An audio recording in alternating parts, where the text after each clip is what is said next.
জীবনের নানা প্রয়োজনের ক্ষেত্রে আমাদেরকে মেসেঞ্জার, হোয়াটসঅ্যাপ এবং ইমো এই তিনটি অ্যাপস আমাদের খুবই গুরুত্বপূর্ণ।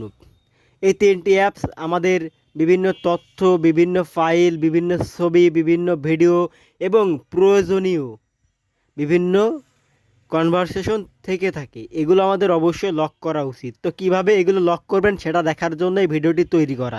সকলে ভিডিওটি লক্ষ্য করুন। তো সর্বপ্রথম আমরা শিখব হোয়াটসঅ্যাপ কিভাবে লক করতে হয়। তো আমরা হোয়াটসঅ্যাপে প্রবেশ করব।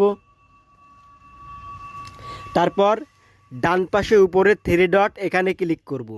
তারপর সেটিংস আইকন এখানে ক্লিক করব। তারপর স্ক্রল করে একটু নিচে চলে যাব। একদম উপরেই দেখেন প্রাইভেসি, এখানে ক্লিক করবেন। তারপর স্ক্রল করে নিচে দেখেন অ্যাপ লক, এটা ডিজেবল আছে, এখানে ক্লিক করবেন। এখানে অন করতে হবে, এটা অন করার জন্য ক্লিক করবেন। তারপর এখানে একটা ফিঙ্গারপ্রিন্ট চাইবে। ফিঙ্গারপ্রিন্ট হয়তো আপনাদেরকে শো করছে না, আপনাদের সামনে ফিঙ্গারপ্রিন্ট হোক বা আপনার ফোনের যে কোনো লক দেওয়া থাকুক, সে লকটি এখানে শো করবে। তো এটা আফটার 1 মিনিট, আফটার 30 মিনিট পর পর আপনি অন অফ করতে পারবেন। তো আমি এটা এখন করব না, আপনাদের দেখানোর জন্য করলাম। তো এটা আমি অফ করে দেব। 2 নম্বরে যেটা দেখাবো সেটা হচ্ছে মেসেঞ্জারে কিভাবে অ্যাপস লক করতে হয়। তো মেসেঞ্জারে আমরা প্রবেশ করব। মেসেঞ্জারে প্রবেশ করার পরে বাম পাশে উপরে দেখেন 3 লাইন আছে, এখানে ক্লিক করবেন। তারপর পাশে সেটিংস আইকন আছে, এখানে ক্লিক করবেন। তারপর স্ক্রল করে নিচে চলে যাবেন, দেখেন প্রাইভেসি অ্যান্ড সেফটি, এখানে ক্লিক করবেন। তারপর দেখেন সিকিউরিটির পাশে লেখা আছে অ্যাপ লক, এখানে ক্লিক করবেন। এখান থেকেও একইভাবে হোয়াটসঅ্যাপে যেভাবে আপনার ফিঙ্গারপ্রিন্ট চেয়েছিল এখানে সেভাবে চাবে। আমি এটা অন করে আপনাদের আরও একবার দেখাচ্ছি। দেখেন এখানে ফিঙ্গারপ্রিন্ট আমি দিয়ে দিচ্ছি।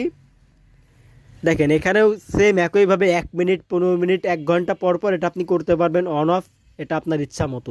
তো এটা আমি করব না, আপনারা দেখানোর জন্য করেছি আর কি, এটা বন্ধ করে দিব। 3 নম্বরে যেটা দেখাবো এটা অনেক বেশি গুরুত্বপূর্ণ। তো ইমোতে প্রবেশ করব। তারপর বাম পাশে উপরে দেখেন প্রোফাইল একটা চিহ্ন দেখা যাচ্ছে, এখানে ক্লিক করবেন। তারপর সিকিউরিটি অ্যান্ড প্রাইভেসি, এখানে ক্লিক করবেন। তো আপনারা এটা না করে করবেন সেটিংসে প্রবেশ করবেন। তারপর দেখেন নিচে অ্যাকাউন্ট অ্যান্ড সিকিউরিটি, এখানে ক্লিক করবেন।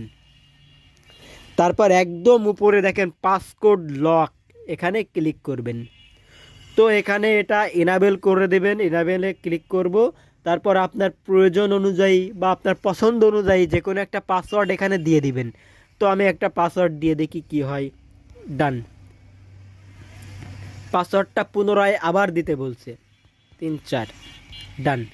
দেখেন আমার পাসওয়ার্ড দেওয়া কমপ্লিট। এখন এই ছিল আজকের ভিডিও। যদি ভিডিওটি ভালো লেগে থাকে অবশ্যই সাবস্ক্রাইব করে যাবেন।